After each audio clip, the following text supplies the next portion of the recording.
दोस्तों नमस्कार। Story by Rakesh में आप सभी का स्वागत है। अगर आप गांव देहात से जुड़े हुए हो या किसी भी थर्ड एंगल से, चाहे आपके चाचा रहते हो, दादा दादी रहते हो, नाना नानी रहते हो, गांव से अगर आप जुड़े हो, कभी गांव गए हो, तो डेफिनेटली आपने कई सारी कहानियां जरूर सुनी होगी। उन्हीं कहानियों में भूताहा कहानियां भी होती है।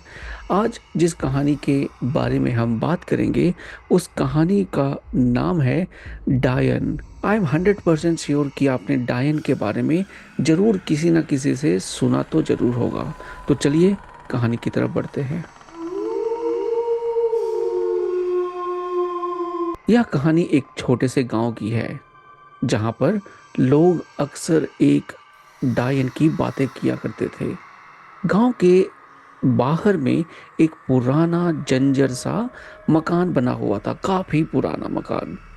उस मकान में कभी भी कोई इंसान रात के वक्त बिल्कुल नहीं जाता था।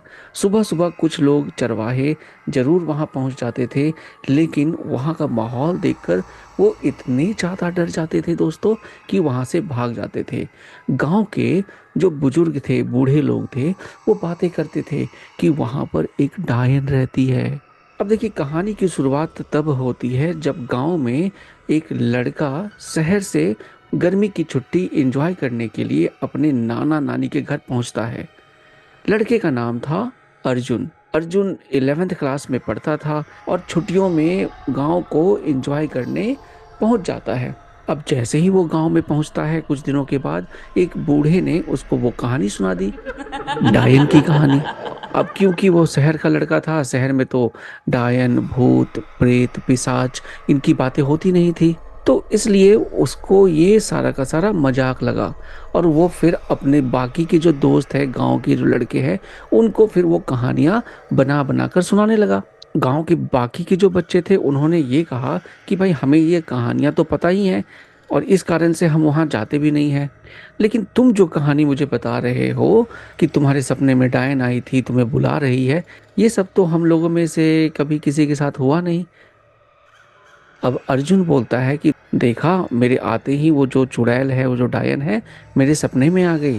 और तुम्हें पता है, कल तो वो मुझे बुला रही थी कि मेरे से आओ, मिलने के लिए आओ। अब यह सुनकर जितने भी उसके दोस्त थे वो सारे हैरान रह गए। उन्होंने कहा कि अरे सच में, क्या सच में डायन ने तुम्हारे सपने में आई थी और तुम्हें बुला रही थी? अब तुम क्या करोगे अर्जुन? अब यह सुनकर अर्जुन के मन में बड़ा सवाल उठने लगा कि चलो, अब मेरे मुंह से तो ये निकल ही गया है कि वो मेरे सपने में आई थी डायन, क्यों ना मैं वहां पर रात में जाऊं और ये सभी के भ्रम को दूर कर दूं कि ऐसा कुछ होता ही नहीं है, डायन वायन, भूत पिशाच, ये सब कुछ होता ही नहीं है। अब जैसे ही अर्जुन ने अपने दोस्तों को ये बातें बताई कि भाई मैं तो आज रात को जा रहा हूँ, सभी लोग डर गए और उनमें से कुछ लोगों ने तो अपने फादर को भी बता दिया। अब अर्जुन के नाना के पास कुछ लोग आके बोलते हैं कि भाई देखिए, ये आपका जो नाती है वो तो उस मकान में जाने की बात कर रहा है जहाँ डायन रहती है, इसको प्लीज आप वहां पर जाने मत दीजिए। नाना जी ने भी समझाया कि अर्जुन बेटा, ये तुम क्या कर रहे हो, तुम क्यों मजे मजे में ये सब कर रहे हो? यहाँ पर जो चीजें हैं उसको ऐसे ही छोड़ दो, वहां जाने की कोई जरूरत नहीं है। पर अर्जुन तो अर्जुन था, वो अंदर से बहुत ही सॉलिड था, ये तो मैं आपको बता दूं। अगर वो डरता तो बिल्कुल वो जाने की हिम्मत नहीं करता। उसने तो सब सोच लिया था कि भाई चुपके से मैं तो ये पर्दाफाश करके रहूंगा। उस दिन तो अर्जुन नहीं गया क्योंकि गांव के लोगों ने उनके नाना जी को बोल दिया था। लेकिन कुछ दिनों के बाद चुपके से अर्जुन उसी बंगले के अंदर, उसी मकान के अंदर रात में पहुंच गया मसाल को लेकर। अब जैसे ही वो मकान के पास पहुंचता है, तो वहां पर जो दरवाजा होता है वो ऑलरेडी काफी टूटा फूटा होता है। ऐसा लग रहा था कि जैसे जो दरवाजा है वो सड़ा हुआ है, गला हुआ है। उसने हल्के से दरवाजे पे हाथ लगाया और दरवाजे से आवाज आई।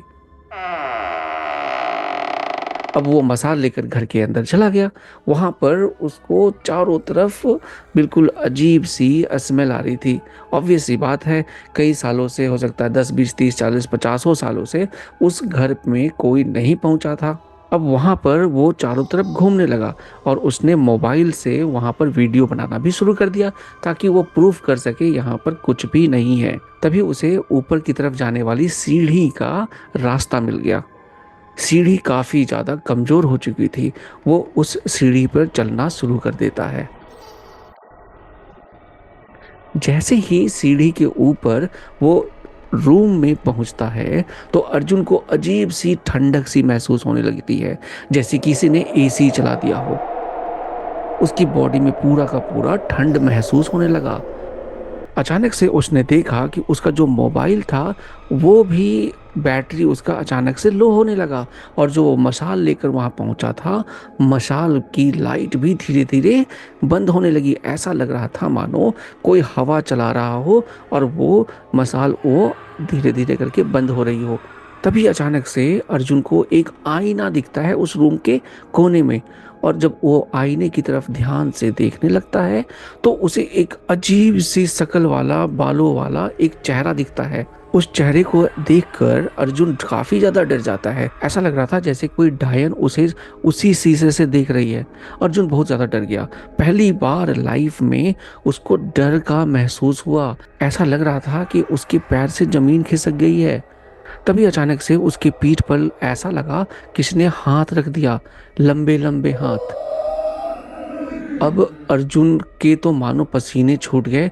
जैसे ही उसने पीछे मुड़कर देखा तो वही भयानक चेहरा जो मिरर में दिख रहा था, वो वहीं पर वो औरत, वो डायन वहीं खड़ी थी और हंस रही थी। उसने अर्जुन के गर्दन को ऐसे पकड़ लिया और जोर से दबाने लगी। अर्जुन तो जैसे मानो सांस नहीं ले पा रहा था। अब उसे समझ में नहीं आ रहा था, उसे लग रहा था कि अब वो मर जाएगा। तभी उसके दिमाग में अचानक से एक आइडिया आया। जमीन के नीचे कुछ लकड़ी के फट्टे पड़े हुए थे। उसने जल्दी से कोशिश करके उस फट्टे को पकड़ा और डायन से अपना हाथ छुड़ाकर जल्दी से भागकर उसने उस शीशे को तोड़ दिया। उसे ऐसा लगा कि अगर मैं इस शीशे को तोड़ दूंगा तो हो सकता है कि ये जो डायन है वो मर जाए, वो गायब हो जाए, चली जाए। और बिल्कुल वैसा ही हुआ। शीशा तोड़ते ही ऐसा लगा जैसे कि डायन जोर से चिल्ला रही है, और चिल्लाने के बाद अचानक से डायन गायब हो गई। अर्जुन काफी ज्यादा डर गया।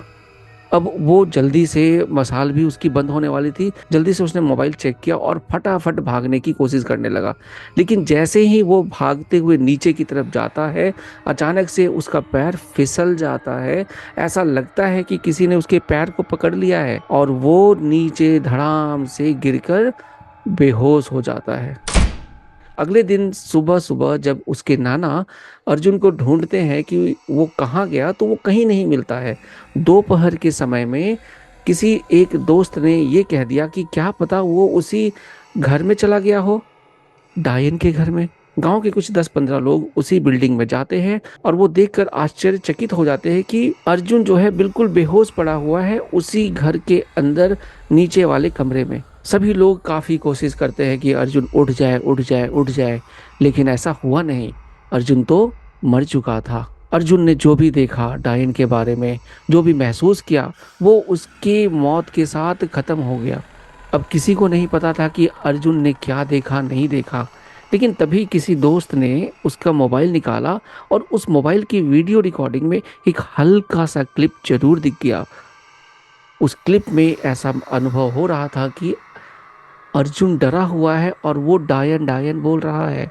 अब अर्जुन तो मर गया, लेकिन आज भी उस गांव में उसकी कहानियां चलती आ रही है। अर्जुन के जो दोस्त थे वो आज भी उसकी कहानियां सुनाते हैं गांव के नए लोगों को, जो गांव में आते हैं या जो छोटे बच्चे हैं, और कहते हैं कि वहां पर जो डायन थी उसने अर्जुन को कैद कर लिया है उसी शीशे में जहां पर डायन रहती थी।